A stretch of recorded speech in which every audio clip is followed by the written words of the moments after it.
Hello students, welcome to Magnet Brains Hindi. मैं लाली वर्मा आप सभी विद्यार्थियों का बहुत बहुत स्वागत करती हूँ। स्वागत करने के साथ साथ ये आशा भी करती हूँ कि आप सभी स्वस्थ होंगे, खुश होंगे, प्रसन्नचित होंगे और साथ ही साथ अपनी पढ़ाई बहुत अच्छे से कर रहे होंगे, स्वास्थ्य का ध्यान भी रख रहे होंगे। मेरे प्यारे विद्यार्थियों, हमने अपनी वर्णिका पाठ्य पुस्तक के 3 चैप्टर्स कंप्लीट कर लिए हैं, वो भी संपूर्ण आपके बिहार से संबंधित। जैसे हमने सबसे पहले जाना बिहार के लोकगीत, बिहार का गायन, बिहार की, और आज हम करेंगे बिहार की चित्रकला। ठीक है, तो अब चित्रकला के बारे में इस वीडियो में जानेंगे। कितने प्रकार की चित्रकला होती है और कौन कौन से ऐसे चित्रकार हैं जिनके कला के माध्यम से बिहार न केवल भारत बल्कि संपूर्ण विश्व में विख्यात हो गया है। चित्रकारी एक ऐसा एक ऐसा हुनर होता है कि वो कभी कभी नहीं कहते ऐसा कि अरे कितने कैसे कलाकार जिनके हाथों से भी किसी को उंगली नहीं है, तो किसी का हाथ नहीं है कि कोई यहाँ पर कलम दबाकर, तो कोई यहाँ पर कलम दबाकर। और बहुत से चित्रकारों को भी देखा है जो हुनरमंद रहते हैं कि अपने पैरों से भी चित्रकारी करते हैं। कला का प्रदर्शन अपने अंदर के जज्बे से होता है और यही आज हम इस चैप्टर में जानने वाले हैं।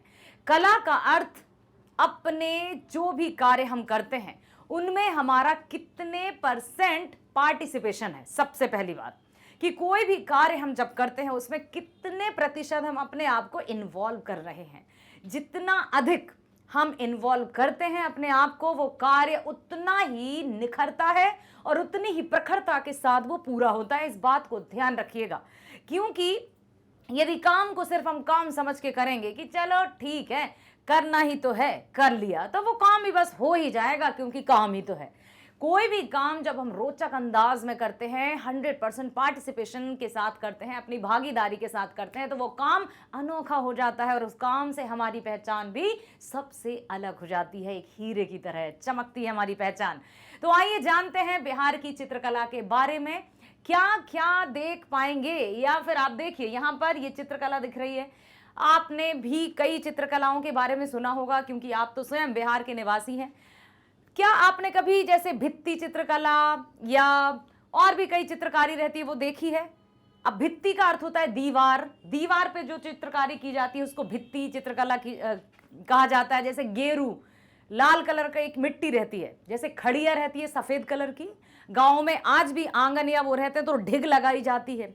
दिवाली की तैयारी जोरों शोरों से चल रही होती है कि दिवाली आ गई, तो हरी मिट्टी से, तो पीली मिट्टी से, तो लाल मिट्टी से, सफेद खड़िया मिट्टी से रंग रोगन शुरू हो जाता है और चित्र बनाने लगते हैं। कहीं गेरू के चित्र बनते हैं, कहीं चूने के चित्र बनते हैं। मतलब अपने तरीके से जो घर की लक्ष्मी अर्थात स्त्रियां रहती हैं वो अपने तरीके से बहुत सारी चित्रकारी करती हैं। अब धीरे धीरे क्या जो भी लोक चित्रकला थी या जो लोक संस्कृति में जिस तरह के चित्र बनते थे, क्या वो आज भी उतने ही प्रसिद्ध हैं?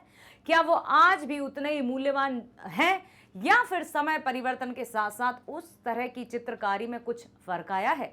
वही सब हम जानेंगे। तो मेरे साथ रहना जरूर, शुरू से लेकर अंत तक। किसी भी तरह से आप ये मत सोचना कि बस बस बस अब हम बाद में देखेंगे। कोई भी काम जब आप करते हो ना, तो उसको पूरी लगन से किया करो। वीडियो देखने बैठ गए, कोई 4-6 घंटे का एक वीडियो तो है नहीं, कितने का होगा? 25 मिनट, 30 मिनट, 40 मिनट, 50 मिनट या 1 घंटे का, ठीक है, या मैक्सिमम यदि देखा जाए तो 1.5 घंटे का। उससे ज्यादा एक वीडियो तो हो ही नहीं सकता है। हिंदी की मैं बात कर रही हूं।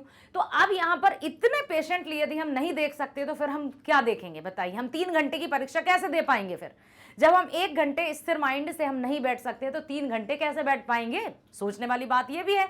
तो यहां पर हमें अपने आप को आत्मनियंत्रण करने की शक्ति भी डेवलप करनी है। तो आ जाइए मेरे साथ और बने रहना, शुरू से लेकर अंत तक, जाना मत कहीं भी, ठीक है? यदि यहां से वहां आपने ध्यान दिया तो कुछ तो ऐसा मिस हो जाएगा जो बहुत बहुत बहुत अनिवार्य है। आ जाओ, चलते हैं। देखो, चित्रकला की बात की है तो यहां पर बात की जा रही है, यहां पर भी आप देख सकते हैं ये सब चित्रकारी है, आर्ट है, कला है। आप लोगों में से भी बहुत से विद्यार्थी ऐसे होंगे जो बहुत अच्छी ड्राइंग करते होंगे। ड्राइंग में मुझे बिल्कुल मत देखना क्योंकि मैं ड्राइंग नहीं कर पाती हूँ। हाँ, बच्चे ज़रूर कर लेते हैं, विद्यार्थी बहुत अच्छी ड्राइंग करते हैं। अब हम उन्हीं चित्रकारों या चित्रकारी के बारे में जानेंगे। चित्रकला के इतिहास की यदि हम बात करें तो चित्रकला के इतिहास को बिहार का अनुपेक्षणीय योगदान रहा है। अर्थात इतना योगदान रहा है बिहार में चित्रकारों का कि वो एक तो किसी से तुलना नहीं की जा सकती, दूसरे की वो किसी भी तरह से उनको नीचे रखा ही नहीं जा सकता। अर्थात चित्रकार वहां के बहुत ही अच्छे हुनरमंद रहे हैं, इसलिए लिखा है कि चित्रकला के इतिहास को बिहार का अनुपेक्षणीय योगदान रहा है। धार्मिक और सामाजिक पारिवारिक आचारों के प्रसंग में यहाँ विभिन्न तरह की चित्रकारियां होती हैं, चाहे कोई धार्मिक कार्य हो रहे हों, चाहे कोई सामाजिक कार्य हो रहे हों, चाहे कोई पारिवारिक कार्य हो रहे हों, है ना। तो उसमें अलग अलग की जो चित्रकारी होती है, उस प्रसंग में यहाँ विभिन्न तरह की चित्रकारी देखी जा सकती है। मधुबनी, मधुबनी चित्रकला क्या है, ध्यान से सुनिएगा। मधुबनी की विश्व प्रसिद्ध चित्रकारी अपने मूल में एक लोक चित्रकारी ही है, मधुबनी चित्रकला।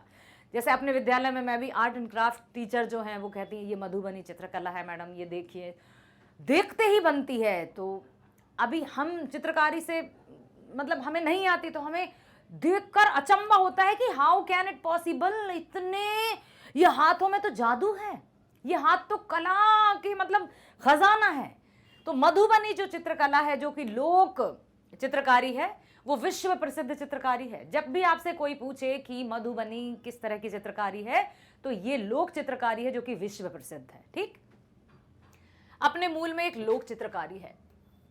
भोजपुरी, मगही, अंगिका और बज्जिका क्षेत्रों में भी विभिन्न उत्सवों तथा पर्वों पर चित्रकारी तथा मूर्ति निर्माण की परंपरा आज भी जीवित है। कहाँ कहाँ है?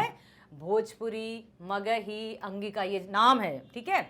बज्जिका क्षेत्रों में विभिन्न उत्सव, कोई भी त्यौहार होता है, कोई भी फेस्टिवल आ जाते हैं, या कोई भी कार्यक्रम होता है, चाहे वैवाहिक कार्यक्रम हो या किसी बच्चे का जन्म हुआ, मुंडन संस्कार हुआ, तो ये है ना, तो यहाँ पर इन पर्वों पर चित्रकारी तथा मूर्ति निर्माण की परंपरा आज भी जीवित है। कहाँ? भोजपुर, मगहा, अंगिका और बज्जिका में। ये सब बिहार के क्षेत्र हैं, ठीक है। दीपावली के मौके पर क्या होता है? दीपावली के मौके पर घर की सफाई लिपाई कर रही उसकी दीवारों पर नारियां गेरिक अर्थात गेरू, जब दिवाली की साफ सफाई होती है बहुत अच्छे से, जब सारा झाड़ फूंक लिया जाता है, उसके बाद पेंट किया जाता है मिट्टी से, चाहे कच्चे घर हों चाहे पक्के घर हों, सब अपने दिवाली पे अपने घर को एकदम चकाचक तरीके से उसको साफ सफाई के साथ रंग रोगन करते हैं। रंग रोगन करने के बाद स्त्रियां, नारियां वहां की चित्रकारी भी करती हैं। तो गेरू दिया है यहाँ जो लाल कलर का रहता है, और चूने से कौन कौन से चित्र बना देते हैं, जैसे वृक्ष बना दिया, मनुष्य बना दिए, पशु पक्षी बना दिए, और दीवारों पर भित्ति, भित्ति अर्थात दीवार अंकित कर देते हैं। इन्हें भित्ति चित्र कहते हैं। भित्ति अर्थात दीवार, तो जो दीवारों पर चित्र बनाते हैं, और कौन से चित्र, जैसे मनुष्य का बना दिया, वृक्ष का बना दिया, पशु पक्षी का बना दिया, कुछ इस तरह के चित्र बनते हैं ना, ऐसे ऐसे बना दिया, आपने देखे होंगे, ठीक है। तो ये सब आते हैं भित्ति चित्र के अंतर्गत। कोहबर वाले कमरे में दीवार पर वर और कन्या के सम्मिलन के प्रतीक के रूप में चौरेठा, चावल का आटा और सिंदूर के घोल से विभिन्न मंगल सूचक चित्र बनाए जाते हैं। जब विवाह होता है उसको क्या कहते हैं, कुछ बिल्कुल हमें भी याद है कि जब गांव में विवाह होता है तो दोनों, जैसे ये मेन गेट है तो दोनों तरफ चावल के आटे को पीसकर उससे चित्र बनाए जाते हैं। चावल के आटे को क्या कहते हैं? चौरेठा। याद रखिएगा, चावल के आटे को चौरेठा कहते हैं, और उस सिंदूर और उसको मिक्स करके बहुत अच्छे से उनको, जैसे एक कोई भी पतली सी तीली ले ली, माचिस की तीली ले ली, या कोई भी पतली सी लकड़ी ले ली, फिर उसमें कॉटन या रुई को लपेटकर अच्छे से उसको बिल्कुल बहुत अच्छे से टाइट करके फिर उससे चित्र बनाए जाते हैं। तो ये भी चित्र हैं, उनके विवाह के प्रतीक हैं, ठीक है, मंगल सूचक चित्र बनाए जाते हैं। लोक चित्रकारी में रंगों की गुणवत्ता और विविधता ने मिथिला चित्रकारी को अंतर्राष्ट्रीय प्रसिद्धि दिलाई है। किसने? लोक चित्रकारी में रंगों की गुणवत्ता और विविधता ने मिथिला चित्रकारी को अंतर्राष्ट्रीय प्रसिद्धि दिलाई है। लोक चित्रकारी की ही बात कर रहे हैं, ऐसा नहीं है कि मतलब जो बहुत से कोई खानदानी या उनका कोई घराना हो। लोक चित्रकारी की बात की जा रही है कि लोक चित्रकारी में रंगों की गुणवत्ता, मतलब जो भी रंग वो चूज करते हैं, जो भी उनके डिजाइन्स रहते हैं, उनमें विविधता, मतलब कई प्रकार के, कहीं ऐसा तो ये भित्ति चित्र में इस तरह के चित्र बनेंगे, तो सामने यदि मैदान या बरामदे में बनाए गए तो वो इस तरह के चित्र बनेंगे। फिर मधुबनी चित्रकला, तरह तरह की चित्रकारी की जाती है, तो अंतर्राष्ट्रीय प्रसिद्धि मिली है। ये लोक चित्रकारियां प्रायः 100% नारी वर्ग का कार्य रही हैं। ठीक है, नारी वर्ग का। इससे पहले हमने चैप्टर पढ़ा था बिहार की नृत्य कला, वहां भी हमने देखा था कि सबसे पहले जो नृत्य, चाहे जट जटिन हो या और भी कई प्रकार के नृत्यों के बारे में हमने जाना, वो भी नारी प्रधान थे। यहां पर आप देखिए कि ये चित्रकारियां प्रायः, प्रायः का मतलब अधिकतर, पुरुष वर्ग भी बहुत आगे है, हाँ ठीक है। और तो ये दिया है कि ये लोक चित्रकारियां प्रायः 100% नारी वर्ग का कार्य कर रही हैं। नारी समाज में कपड़े, रुमाल, बिछावन की चादर, तकिए का खोल, पर्दा आदि पर धागे से बेल, बूटे, पक्षी, पशु, देवता आदि के चित्र बनाने की परंपरा भी रही है। जैसे पर्दे पर बना दिए, तकिए के कवर पर, पिलो कवर जो है, तकिए की खोल है, उस पर कुछ भी बेल बूटे बना दिए, ठीक है, और पर्दों पर बना दिए, बॉर्डर बना दी, तो वो अपने हुनर को कहीं ना कहीं प्रदर्शित करती रहती है। ये है। कपड़ों पर चित्रांकन की परंपरा में धागा और रंग दोनों के प्रयोग होते रहे हैं। रंग चित्रों के लिए काठ से बने छापों के उपयोग की परंपरा भी रही है। ध्यान से सुनिएगा, यहां पर हमने क्या देखा, नारी समाज में कपड़े, रुमाल, जो भी कोई भी कपड़ा होगा जो प्लेन सा दिख रहा होगा, कलर कोई सा भी हो, यदि लाल कलर है तो उसमें सफेद और पीले, लाइट येलो का उन्होंने धागे से बहुत अच्छी अच्छी डिजाइन बनाकर कढ़ाई कर दी, बुनाई कर दी, चित्र बना दिए, ठीक। या फिर वो सफेद का है तो फिर उसमें लाल और डार्क कलर के कर दिए, तो वो देखते ही बनता है, चाहे पर्दे हो, चाहे चादर हो, चाहे तकिए की खोलो, उसमें उनकी कलाकारी देखते ही बनती है, ठीक है। अब यहां पर लिखा है कि कपड़ों पर चित्रांकन की परंपरा में धागा और रंग दोनों के प्रयोग होते हैं। रंग का प्रयोग भी होता है और धागे का। रंग अर्थात जो भी उन्होंने कलर लिया उससे पेंटिंग बना दी, और वो ऐसा रंग जो धोने पर भी निकलेगा नहीं। धागा, जिस कलर, जैसे अभी मैंने बताया ना कि कोई डार्क कलर का है तो उस पर लाइट कलर के धागे का उपयोग करके बहुत अच्छी कलाकृति बना दी। यदि कोई लाइट कलर का है तो उस पर डार्क कलर पे कर दिया। रंग चित्रों के लिए काठ से बने, इसको ध्यान से देखो, रंग चित्रों के लिए काठ से बने। काठ क्या है? काठ का अर्थ होता है लकड़ी। क्या होता है? लकड़ी। काठ का अर्थ लकड़ी, ठीक है। रंग चित्रों के लिए काठ से बने छापों के उपयोग की परंपरा भी रही है। बिहार की ग्रामीण महिलाएं मूंज, वो सुना है, कांधे मूंज जनेऊ साझे, एक पक्का धागा जो रहता है, मूंज जनेऊ। हनुमान चालीसा में आपने सुना होगा ना, कांधे मूंज जनेऊ साझे। मूंज, मैंने पूछा था कि मूंज का अर्थ क्या होता है, तो मूंज अर्थात ऐसा धागा जो मजबूत होता है, पवित्र धागा जो मजबूत होता है। तो लिखा है यहां पर, बिहार की ग्रामीण महिलाएं मूंज, कुश तथा गेहूं के डंठलों से दौरी, दौरा, डाली, मौनी, मोड़ा आदि बनाने के क्रम में अलग अलग रंगों की आकृतियां बना लेती हैं। मूंज, कुश एक घास होती है, कुश एक घास होती है। गेहूं के डंठल, अब जैसे गेहूं में बालियां तो ऊंची लगती है ना, मान लो, थोड़ा सा देखते हैं अपन कहीं ब्लैंक, हाँ देखो यहां पर गेहूं तो आप सबने देखा है, ठीक है। यहां पर ये मानो गेहूं की बाली लग गई है, और ये जो डंठल रहेगा बिल्कुल स्ट्रेट रहेगा। गेहूं के डंठल से तरह तरह के वो टोकरे, टोकरी और बहुत सुंदर सुंदर ऐसे आइटम बन जाते हैं। वो पता है क्यों ऐसा मैं कह रही हूँ, क्योंकि मैंने भी बनाए थे बचपन में, मुझे आता है कुछ तो, एक आध टोकरी या चटाई जैसा कुछ निर्माण कर देना। तो वो उसको क्या करते हैं, ऐसा नहीं कि डंठल को लाया और बनाना शुरू कर दिया। डंठलों को, इतनी जो गेहूं की बाली है वो तो कट जाती है, बाकी डंठल कुछ दिनों तक मतलब भिगो कर रख दिए पानी में, तो वो हो जाते हैं एकदम फ्लेक्सिबल हुए। उसके बाद वो किसी भी तरह से मुड़ सकते हैं। मुड़ते हैं तो उनको बहुत अच्छे से किसी भी शेप और आकार में ढाला जा सकता है। कई टोकरी बना सकते हैं, कई लोटा बना सकते हैं, और जो रोटियां रखने की बहुत प्यारी वो बना सकते हैं, टोकरी टाइप की। ठीक, तो ये बताया है। रंग चित्रों के काट से बने छापों के उपयोग की परंपरा रही है। बिहार की ग्रामीण महिलाएं मूंज समझ गए, धागा, कुश एक घास है जिसका निर्माण भी रस्सी बनाने के लिए भी किया जाता है। मुझे याद है मेरे दादाजी रस्सी बनाते थे। कहीं वो एक और क्या रहता है, पलाश देखा है ना आपने, पलाश के फूल जो होली के समय बिल्कुल पक्का रंग देते थे। पहले ये जो केमिकल प्रकार के ये रंग नहीं रहते थे ना होली खेलने के लिए, तब पलाश के फूलों को भिगोकर रख दिया जाता था और वो रंग तो ऐसा पक्का रहता था कि कपड़ा फट जाएगा लेकिन रंग नहीं निकलेगा। तो पलाश की जड़ों को, अपने दादाजी की बात बताने क्योंकि मैं गांव की हूं, ठीक है, तो अब पलाश के जड़ों को काट, मतलब जो ऊपर निकली रहती है उनको काटा, फिर उनको छीला, बहुत बारीक बारीक उनको छीला। जैसे मान लो ये जड़ है तो उसको छीलते गए और वो इतनी, फिर उससे रस्सी बनती थी, रस्सी।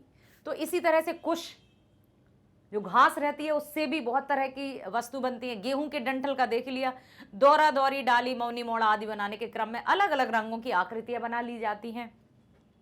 निश्चय ही इन कलाओं का अपेक्षित व्यावसायिक विकास नहीं हो पाने के कारण इन्हें शहरी संस्कृति निगलती जा रही है।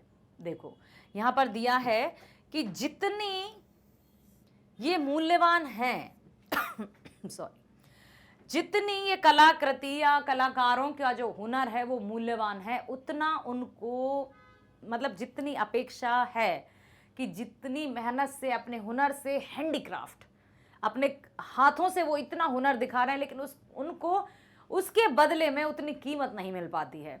इसलिए ये शहरी संस्कृति निगलती जा रही है हाथों की हुनर को, क्योंकि सब कुछ मशीन में। अरे ये लीजिए, इससे सुंदर, उससे बढ़िया। आइडिया उनको कहां से मिला? यहां से। और जरा सा आइडिया मिला, उन्होंने मशीनों से निर्माण करके मार्केट में उससे पहले ले आया, क्योंकि हाथों से बनाने में तो टाइम लगता है। और वो पहले ही उन्होंने कहीं दिख गया, अच्छा ऐसा बनाया, चलो मशीन से अभी तैयार करवाते हैं, और मार्केट में पहले ही ले आए। तो लिखा है यहां पर कि उनका व्यवसाय विकास नहीं हो पाने के कारण इन्हें शहरी संस्कृति निगलती जा रही है। शहरीकरण, मशीनीकरण, जो ग्रामीण संस्कृति है या लोक कलाएं हैं, जो भी कलाकृतियां हैं, शहरीकरण उनको अपने अंदर निगलती जा रही है, उनको बाहर नहीं ला पा रही है, अर्थात उनके मूल्य को धीरे धीरे खत्म करते जा रही है। ठीक है, यही दिखाना चाहते हैं। बिहार में चित्रकला का व्यापक विकास पटना कलम के रूप में हुआ। किस तरह से हुआ? बिहार में चित्रकला का व्यापक विकास पटना कलम के रूप में हुआ। पटना कलम का तात्पर्य हुआ चित्रकारी की पटना शैली। पटना क्रम क्या हुआ? फिर से सुनो, बिहार में चित्रकला का व्यापक विकास पटना कलम के रूप में हुआ।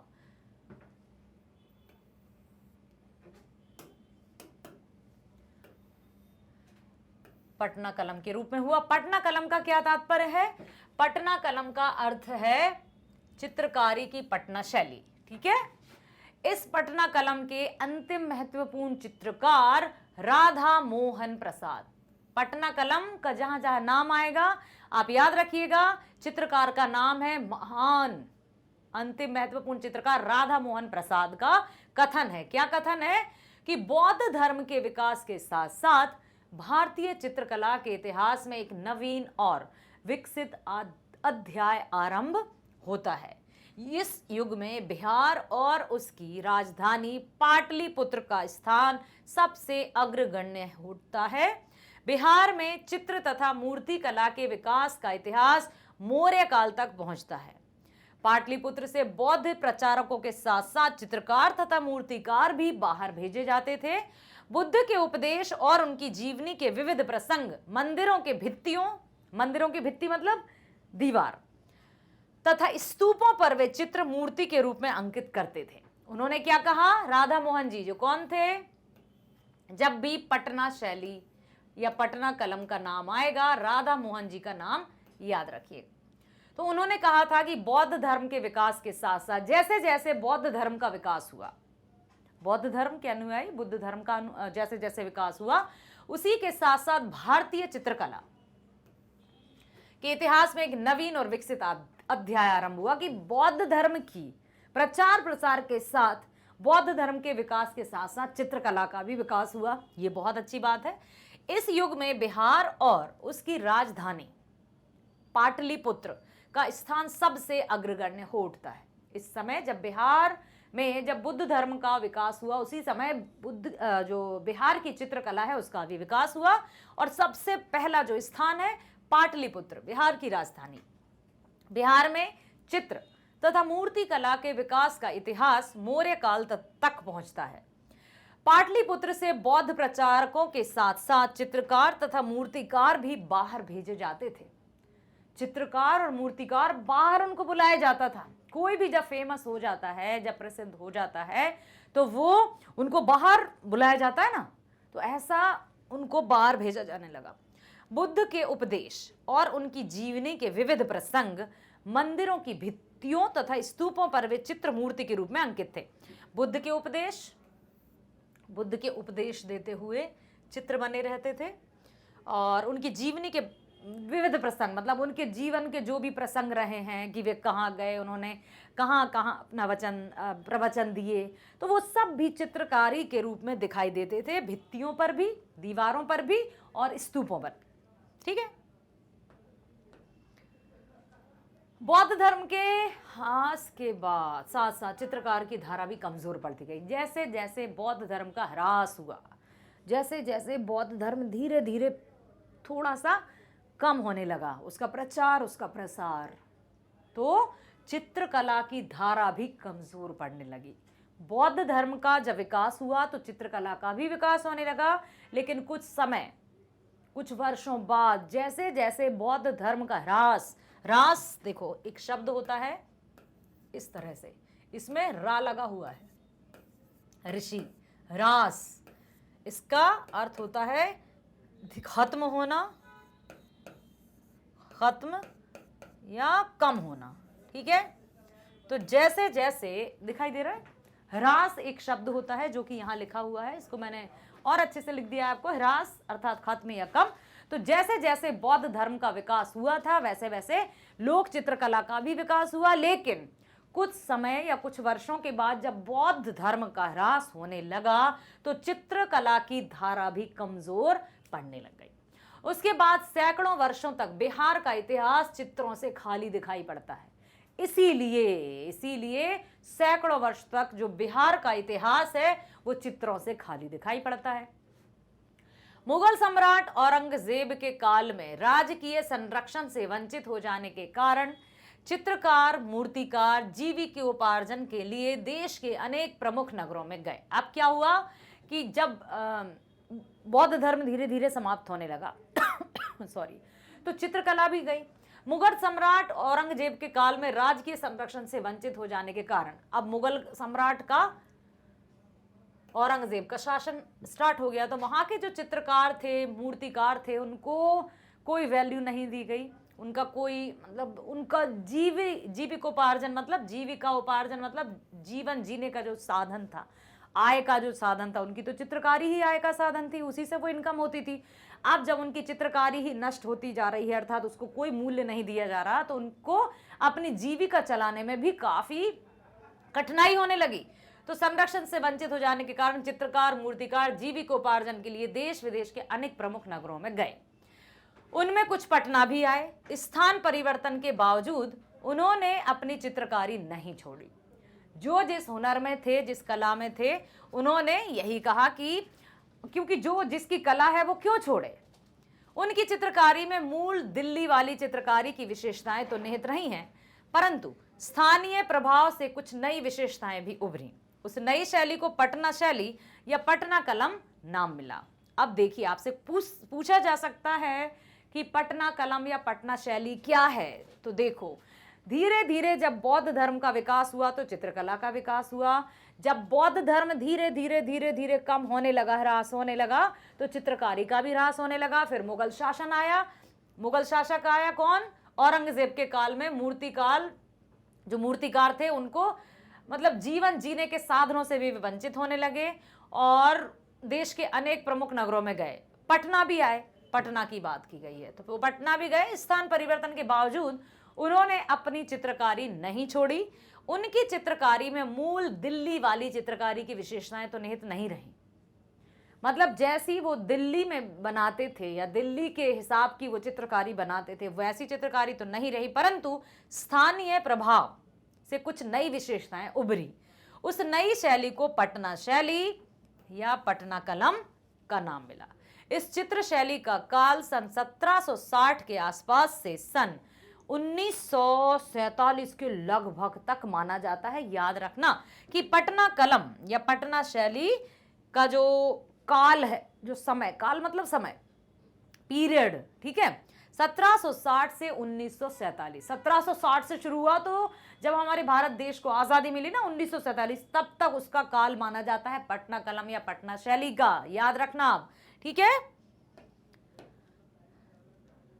पटना चित्र शैली के प्रमुख चित्रकारों में अब देखिए, पटना कलम या पटना शैली समझ में आई, तो पटना चित्र शैली के प्रमुख चित्रकारों में कौन कौन है?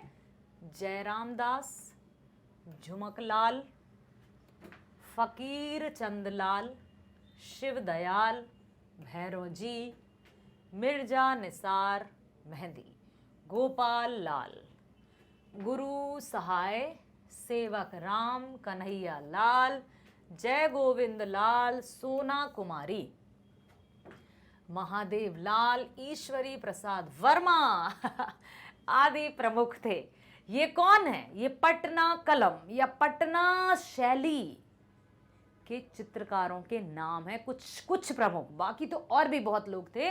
ये प्रमुख चित्रकारों के नाम हैं। जयराम दास, याद रखना, जयराम दास, झुमक लाल, फकीर चंद लाल, शिव दयाल, भैरों जी, मिर्जा निसार मेहंदी, गोपाल लाल, गुरु सहाय, सेवक राम, कन्हैया लाल, जय गोविंद लाल, सोना कुमारी, महादेव लाल, ईश्वरी प्रसाद वर्मा आदि प्रमुख थे। ये चित्रकारों के नाम है। कौन सी चित्रकारी? पटना शैली। याद रखेंगे, पटना शैली का विकास या चित्रकारी का विकास कब से माना जाता है? जब से बौद्ध धर्म का विकास हुआ, और जैसे ही बौद्ध धर्म का ह्रास होने लगा, पटना शैली या चित्रकारी जो थी उसका भी धीरे धीरे कम होने लगी, लुप्त होने लगी। और फिर क्या हुआ? उसके बाद वहां जब मुगल शासन आए, मुगल शासक औरंगजेब के काल में, तो और चित्रकारों की स्थिति दयनीय हो गई। उनको चित्रकारी के बदले कुछ भी नहीं मिला। उनकी चित्रकारी को किसी ने पूछा तक नहीं, कहते ना कौड़ियों के दाम तक नहीं पूछा। तो उनको जीविकोपार्जन के लिए भी बड़ी मुश्किल हो गई, जिससे वो यहाँ वहाँ शहरों में जाने लगे। फिर आए वो पटना में। पटना में जब उनकी चित्रकारी हुई तो उसको पटना कलम या पटना शैली के नाम से जाना जाता है। और इसका पीरियड कब से है? 1760 से 1947, ठीक है। और ये जो हैं ये प्रमुख चित्रकार हैं। समझ में आ गया? ठीक है। विद्वानों ने ईश्वरी प्रसाद वर्मा को पटना कलम का अंतिम चित्रकार माना है। जो भी विद्वान हैं, जो भी शिक्षाविद हैं, इन्होंने ईश्वरी प्रसाद वर्मा को पटना कलम का अंतिम चित्रकार माना है। परंतु वास्तविकता यह है कि महादेव लाल जी के शिष्य बाबू राधा मोहन प्रसाद और ईश्वरी प्रसाद वर्मा के शिष्य दामोदर प्रसाद अम्बष्ट ने गुरु परंपरा की उस शैली का अपनी पीढ़ी तक बखूबी निर्वाह किया। ठीक है, तो यहां यही बताया है कि कितने अच्छे तरीके से जो चित्रकार हैं, लोक संस्कृति है, उसको अपने तरीके से वो करते आए हैं। ठीक है, अब कुछ विद्वानों का तो ये कहना है कि ईश्वरी प्रसाद वर्मा जो हैं वो पटना कलम के अंतिम चित्रकार हैं। परंतु वास्तविकता यह है, कुछ फिर उसका कहते हैं ना, उसको मतलब और अधिक जानकारी, डेप्थ में गए होंगे, गहराई से अध्ययन किया होगा, तब पता चला कि महादेव लाल जी के शिष्य, महादेव लाल जी यहाँ होंगे, देखो कहाँ है, जल्दी बताओ, जल्दी बताओ। हाँ, ये देखिए महादेव लाल जी। तो महादेव लाल जी के शिष्य बाबू, ओहो लाइन तक ढंग से नहीं खींचती है आपकी लाली मैडम से। महादेव लाल जी के शिष्य बाबू राधा मोहन प्रसाद और ईश्वरी प्रसाद वर्मा के शिष्य दामोदर प्रसाद, इन्होंने भी पटना शैली का अच्छे से विकास किया और निर्वाह किया।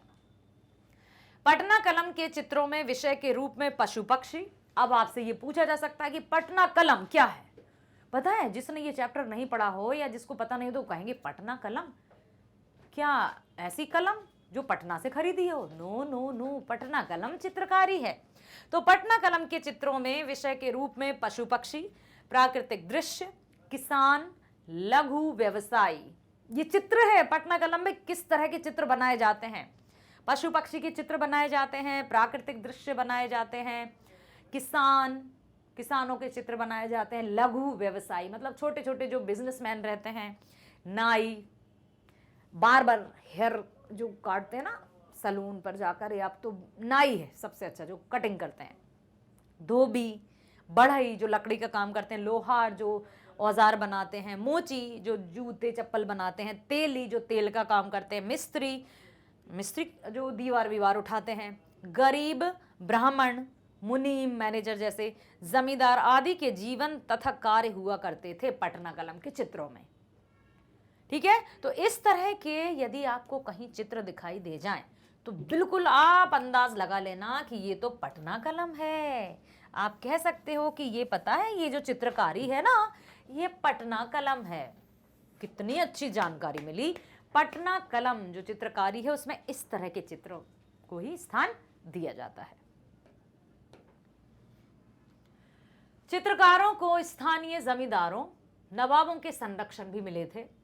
कुछ चित्रकारों को जो भी जमींदार थे या नवाब थे, मुगल शासन था तो उनका संरक्षण भी मिला, परंतु उनके चित्रों के मुख्य ग्राहक अंग्रेज व्यापारी और अधिकारी उनसे प्रस्ताव करके चित्र बनवाते थे। हाँ, उनको संरक्षण प्राप्त हुआ, किससे? स्थानीय जमींदार और नवाबों से चित्रकारों को संरक्षण तो प्राप्त हुआ, लेकिन उनके चित्रों के मुख्य ग्राहक जो रहते थे, कस्टमर, वो कौन रहते थे? अंग्रेज व्यापारी और अधिकारी उनसे प्रस्ताव करके चित्र बनवाते थे कि उनको कोई भी कह दिया कि आपको ऐसा ऐसा बनाना है तो वो अच्छे से बनाते थे, दाम भी अच्छे देते थे। तत्कालीन जिलाधिकारी WG आर्चर ने ईश्वरी प्रसाद वर्मा के बनाए 300 चित्र खरीदे थे। ये प्रश्न पूछा जा सकता है। उस समय के जो जिला अधिकारी थे, कलेक्टर बाबूजी, उन्होंने, ध्यान से सुनो और देखो,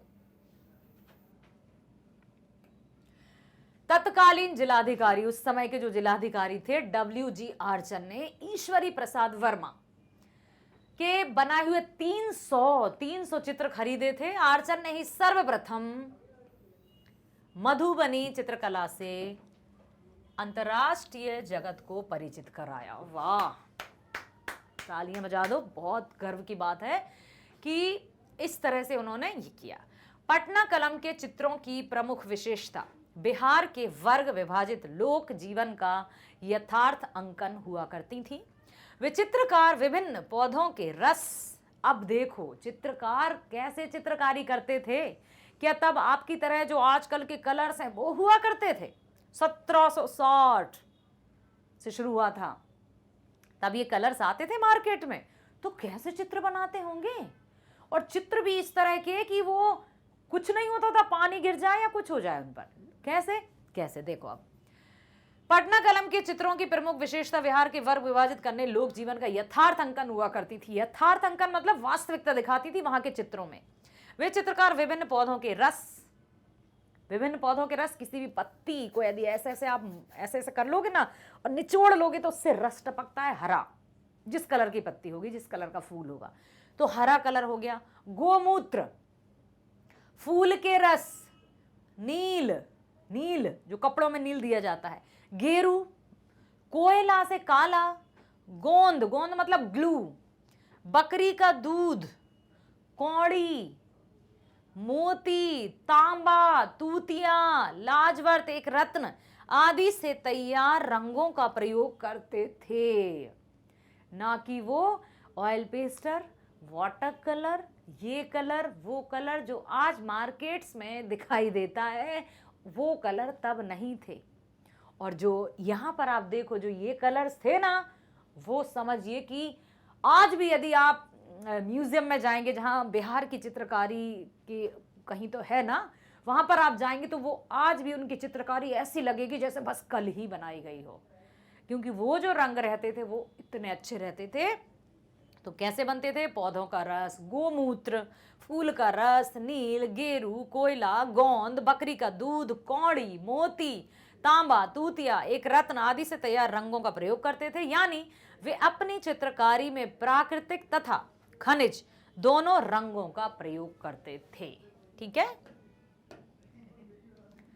वे चित्रकार पीले हाथ पेपर, जापानी कैंट पेपर या स्वयं बनाए पेपर पर चित्र बनाने के साथ ही कांच, अभ्रक और हाथी दांत पर भी चित्रकारी करते थे। बिहार परिवर्तनों का प्रदेश रहा है और परिवर्तन ही प्रकृति का नियम रहा है। ठीक है। प्रवृत्ति को नया उन्मेष और धारा को नया मोड़ देने वाली विभूतियों का यहाँ अधिक समय तक अकाल नहीं रहता। अर्थात यहाँ के लोग, बिहार के लोग, ऐसा नहीं है कि अब क्या होगा, अब तो चित्रकार गए, अब कैसे होगा, अधिक समय तक अकाल नहीं रहता। और भी नई नई पीढ़ी में भी ऐसे कुशल कलाकार आ ही जाते हैं जो अपनी कला का प्रदर्शन करते हैं और सब कुछ अचंभित कर देते हैं। ऐसी ही एक विभूति के रूप में चित्रकार राधा मोहन बाबू का जन्म पटना में हुआ। वे पटना चित्र शैली की ऐसी अंतिम कड़ी थे जिसने भविष्य के कलात्मक विकास के लिए एक पुख्ता, स्थायी और उर्वर भूमि तैयार की। किसके लिए? जिसने भविष्य की कलात्मक विकास के लिए। अब उर्वर भूमि क्यों कहा है? उर्वर भूमि अर्थात उपजाऊ भूमि, और उपजाऊ भूमि पर ही फसल तैयार होती है। तो एक ऐसा माहौल, एक ऐसा वातावरण, एक ऐसा परिवेश तैयार किया जिसके माध्यम से कलाकार अपनी कला का प्रदर्शन कर सकते हैं। किसने? राधा मोहन बाबू ने। राधा मोहन बाबू ने पटना में कला और शिल्प महाविद्यालय की स्थापना करके पूरे राज्य में, पूछा जा सकता है कि पटना कला और शिल्प महाविद्यालय कहाँ है, तो आप बता सकते हो। और किसने स्थापना की? तो राधा मोहन बाबू जी ने। ठीक है। राधा मोहन बाबू ने पटना में कला और शिल्प महाविद्यालय की स्थापना कर पूरे राज्य में कलात्मक पुनर्जागरण की चेतना को व्यापक उभार प्रदान किया। धन्य है बिहार भूमि, धन्य है राधा मोहन बाबू जी, और धन्य है सभी कलाकार जिन्होंने अपनी कला का प्रदर्शन किया। उस दौर में ही, ये देखो आप यहां पर चित्रकला देख सकते हैं, प्रारंभिक पटना कलम की एक नमूना। ये पटना कलम है, ये चित्रकारी है, इतनी प्यारी चित्रकारी, ऐसा लग रहा है जैसे खचाक से फोटो खींचा गया हो। ये चित्रकारी नहीं लगती है, यही तो उनका हुनर है। तो उस दौर में भी बिहार में उपेंद्र महारथी जैसे बड़े कलाकार का पदार्पण हुआ। ये इस प्रदेश में ऐसी अंतरंगता के साथ रमे कि आजन्म अपनी कला यात्रा का पल पल बिहार की मिट्टी को समर्पित करते रहे। कौन? उपेंद्र महारथी। अभी राधा मोहन बाबू जी की हमने बात की, राधा मोहन बाबू जी थे ना, देखो यहाँ राधा मोहन बाबू जी की जिन्होंने विश्वविद्यालय की स्थापना की। अब हम चल रहे हैं किसकी तरफ? उपेंद्र महारथी की तरफ। तो उस दौर में बिहार में उपेंद्र महारथी जैसे बड़े कलाकार का पदार्पण हुआ। ये इस प्रदेश में ऐसी अंतरंगता के साथ रमे कि आजन्म अपनी कला यात्रा का पल पल बिहार की मिट्टी को समर्पित करते रहे। उपेंद्र महारथी ने कलकत्ते चित्रकला की शिक्षा पाई थी और उस दौरान उन्होंने महसूस कर लिया था कि कला को विदेशी प्रभावों से मुक्त करके राष्ट्रीय चेतना से जोड़ना आवश्यक है। Very nice. कहते हैं ना कि जब हम अपनी भूमि से जुड़े रहेंगे तो किसी की मजाल नहीं कि वो हमें अपनी भूमि से अलग कर सके। ठीक है। तो उनकी चित्रकारी पर भारतीय धर्म, दर्शन तथा राष्ट्रीयता का गहरा प्रभाव दिखाई पड़ता है। उन्होंने अपने दरभंगा निवास के दौरान ही मिथिला की चित्र मूर्ति आदि लोक कलाओं का गहरा अध्ययन किया और उनके महत्व से लोगों को परिचित भी कराया। किसने? उपेंद्र महारथी जी ने। लोक कलाओं पर उन्होंने, अब और चित्र देखो आप, प्रारंभिक पटना कलम, ये चित्रकारी है और कलर कोई आज के जैसे कलर मिलते हैं वो कलर नहीं है। हरा कलर आप देखो, पत्तों के रस से, तो कहीं इससे, तो कहीं गेरू से, कितनी, मतलब आप, ये लग रहा है कि ये चित्र होगा, लग रहा है जैसे फोटो होगा, लेकिन ये चित्रकारी है। शत शत नमन, नतमस्तक हैं हम। इतनी अद्भुत चित्रकला, बिहार की अद्भुत चित्रकला। लोक कलाओं पर उन्होंने लंबे काल तक शोधपरक कार्य करते हुए बिहार तथा बंगाल के सुदूर देहाती क्षेत्रों की यात्राएं की और प्राप्त कलाकृतियों तथा शिल्पों की विशेषता से विशेषज्ञों को परिचित कराया। किसने? जल्दी बताओ, कौन थे? उपेंद्र महारथी जी ने। ठीक है। लोक कलाओं पर उन्होंने, उपेंद्र महारथी जी ने लोक कलाओं पर लंबे काल तक शोधपरक कार्य किया, रिसर्च किया। शोधपरक अर्थात रिसर्च करते हुए बिहार तथा बंगाल के सुदूर देहाती क्षेत्रों तक की यात्राएं की। ऐसा नहीं कि बिहार के जो प्रसिद्ध एरियाज हैं वहीं गए हो, जबकि अंदर तक गए, गांव गांव में गए और प्राप्त कलाकृतियों तथा शिल्पों की विशेषताओं से विशेषज्ञों को परिचित भी कराया। स्वतंत्रता प्राप्ति के उपरांत, अब 1947 के बाद की बात है, बिहार सरकार ने उपेंद्र महारथी को पुस्तक भंडार लहेरिया सराय से आग्रह के साथ बुलाकर उद्योग विभाग में डिजाइनर के पद पर नियुक्त किया। उस पद पर रहते हुए महारथी जी ने प्रमाणित किया कि चित्रकारी तथा शिल्प के अलावा वास्तुकला के भी वे महारथी हैं। अर्थात न केवल चित्रकला बल्कि वास्तुकला के भी वे महारथी हैं। यथा नाम तथा गुण, उपेंद्र महारथी। उनका डिजाइन किया हुआ राजगीर का शांति स्तूप उनकी राष्ट्रीयता मूलक कला, चेतना तथा कल्पनाशीलता के कलाजयी, कालजयी, काल को जीतने वाला, कालजयी मतलब जो काल में विजय प्राप्त कर ले, प्रमाण है। प्राकृत और जेनोलॉजी संस्थान नालंदा और धौली भुवनेश्वर के शांति स्तूप की डिजाइनिंग भी महारथी जी ने ही की है। याद रखिएगा, कहां की? प्राकृतिक और जेनोलॉजी संस्थान नालंदा और धौली अर्थात भुवनेश्वर के जो शांति स्तूप हैं उनकी जो डिजाइनिंग है वो भी उपेंद्र महारथी जी ने की है। याद रखना, ठीक है। बहुत बढ़िया, कितनी अच्छी जानकारी। उपेंद्र महारथी जी की कला यात्रा में जापान की उस यात्रा का उल्लेखनीय महत्व माना जाता है जो उन्होंने वेणु शिल्प, बांस कला में विशेषज्ञता पाने के लिए की थी। वहां से लौटने के बाद उन्हें राष्ट्रपति भवन के कक्ष को वेणु शिल्प से अलंकृत करने के विशेष रूप से दिल्ली बुलाया गया। राष्ट्रपति भवन में उनको चित्रकारी के लिए आमंत्रित किया गया। चित्रकारी, शिल्पकर्म, अध्ययन और शोध उपेंद्र महारथी के व्यक्तित्व की ये 4 विशेषताएं थी। क्या क्या थी? पूछा जा सकता है कि उपेंद्र महारथी जी कौन कौन सी कलाओं में निपुण थे। तो चित्रकारी, शिल्पकर्म, अध्ययन और शोध। उपेंद्र महारथी के व्यक्तित्व की ये 4 विशेषताएं थी। महारथी जी चित्रकार श्याम शर्मा की भांति कविता तो नहीं लिखते थे, परंतु हाँ, कला से संबंधित लेखन और कथा साहित्य की रचना करते थे। वैशाली की लिच्छवी, बौद्ध धर्म का अध्यात्म और इंद्रगुप्त जैसी पुस्तकों के अलावा जापानी वेणु शिल्प पर उन्होंने एक स्वतंत्र पुस्तक लिखी। अर्थात ये जो हम पढ़ रहे हैं ये महारथी जी की ही रचनाएं हैं। इंद्रगुप्त भी, मतलब इन पुस्तकों के अलावा जापानी वेणु शिल्प पर उन्होंने एक स्वतंत्र पुस्तक भी लिखी। चित्रकार श्याम शर्मा जी का कथन है कि बिहार में कला कर्म और शिल्प धर्म का वास्तविक उन्नयन महारथी जी ने ही किया। अर्थात महारथी जी, उपेंद्र महारथी जी को ही बिहार का माना जाता है कि इन्होंने ही बिहार में कला कर्म और शिल्प धर्म की मतलब शुरुआत की और उसको बनाए रखा। राधा मोहन बाबू के साथ पटना कलम का अंत माना जा सकता है। उनके बाद जिन कलाकारों ने बिहार में कला कर्म और शिल्प धर्म को बहुआयामी, आधुनिकता तथा प्रयोगात्मक नवीनता से युक्त किया, उनमें सर्वाधिक महत्वपूर्ण नाम श्याम शर्मा का ही माना जाता है। अत्यंत स्नेहिल तथा सरल व्यक्तित्व वाले शर्मा जी का जन्म कहाँ हुआ था? मथुरा में। कब? सन 1941 में। कला तथा शिल्प महाविद्यालय लखनऊ में वहां के प्राध्यापक जयकृष्ण अग्रवाल की देखरेख में छापा कला मतलब काट समझते हो, लकड़ी के छापे बना लिए, रंग में भिगोया और सांचा, है ना, ठीक है।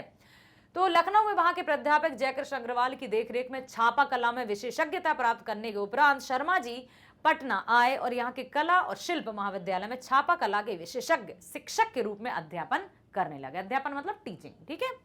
नियुक्ति के लिए श्याम शर्मा का साक्षात्कार स्वयं उपेंद्र महारथी जी से हुआ। उन्होंने ही लिया था, उपेंद्र महारथी जी ने उनका साक्षात्कार लिया था। साक्षात्कार का अर्थ क्या होता है? इंटरव्यू, ठीक है। इंग्लिश में जिसको इंटरव्यू कहते हैं ना, अंग्रेजी में उसको साक्षात्कार कहते हैं। और उनका साक्षात्कार किसने लिया था? स्वयं उपेंद्र महारथी जी ने। अब आई बात समझ में कि नियुक्ति के लिए श्याम शर्मा जी का जब उनकी नियुक्ति होनी थी तो उन्होंने ही उनका इंटरव्यू लिया था, अर्थात साक्षात्कार लिया था। राधा मोहन बाबू और उपेंद्र महारथी दृश्य क्षेत्र तथा आकृति के चित्रकार थे। जबकि श्याम शर्मा, अब देखो, राधा मोहन बाबू और उपेंद्र महारथी, राधा मोहन बाबू और उपेंद्र महारथी दृश्य क्षेत्र तथा आकृति के चित्रकार थे और जबकि श्याम शर्मा ने अपनी छापा कला से विचारों का अब श्याम शर्मा और राधा मोहन बाबू में कंफ्यूज ना हो, नहीं हो, है ना, अलग अलग हैं। एक तरफ राधा मोहन बाबू, उपेंद्र महारथी दृश्य क्षेत्र तथा आकृति के चित्रकार माने जाते हैं, वहीं श्याम शर्मा जी अपनी छापा कला, श्याम शर्मा छापा कला, ठीक है। उनके चित्रों में अपने समृद्ध अतीत के प्रति गहरा लगाव दिखाई दिया जाता है। एक बार कैलिफोर्निया में वहां के कला विभाग के प्रोफेसर कॉनार्ड हस्टिंग्स श्याम शर्मा के चित्रों में प्राचीनता के प्रति विशेष लगाव को देखकर उनसे पूछा था कि क्या आप पुरानी आकृतियों का प्रयोग करके अपने अतीत की संस्कृति को पुनर्स्थापित करना चाहते हैं। तो श्याम शर्मा जी का उत्तर था कि मेरी ये परंपरागत आकृतियां चाशनी में पकी हुई गोली के समान हैं, जो दर्शकों को अपने अतीत के बारे में सोचने के लिए बाध्य कर सकती हैं। मैं किसी को नहीं कह रहा हूं कि आप जुड़े रहिए अतीत से, ये है ही ऐसी चाशनी से पकी हुई गोलियां जो दर्शकों को अपने प्रकृति या अपने पास्ट या अपने इतिहास के बारे में सोचने के लिए बाध्य कर देती हैं, सोचने के लिए मजबूर कर देती हैं।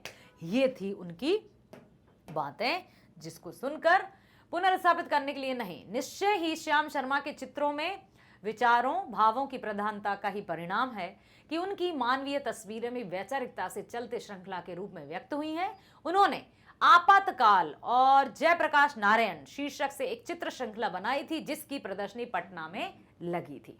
तो ये ऐसा लगता है ना कि बस बोल उठी तस्वीरें, बोलने लगी, ऐसा लगता है मानो तस्वीरें बोल रही हो। कितनी अद्भुत, कितनी मतलब देखते रहो तो घंटों निहारते रहो। ये इतना सा चित्र हमें अपनी ओर आकर्षित कर रहा है और जब हम वास्तविक चित्र देखेंगे तब हमारा क्या हाल होगा।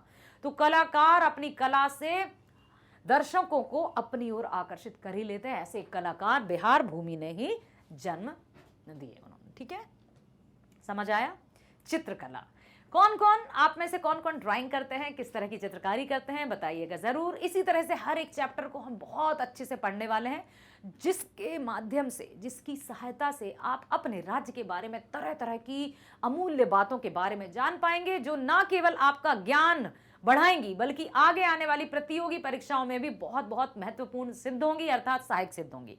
बस तो मैं यही कहूंगी कि हमारे साथ बने रहिए, जो ना केवल school online education free provide करते हैं बल्कि सभी प्रकार की प्रतियोगी परीक्षाओं के वीडियोस भी आप देख सकते हैं आपके फेवरेट चैनल पर एब्सोल्युटली फ्री, जिनमें शामिल है NTSC, Olympiad, IIT, JEE, NEET, UPSC, bank, insurance, सभी तरह की प्रतियोगी परीक्षाओं की वीडियोस भी देखिए और बने रहिए हमारे साथ। तो मिलते हैं नेक्स्ट वीडियो में। स्वस्थ रहिए, खुश रहिए, bye bye, thank you so much.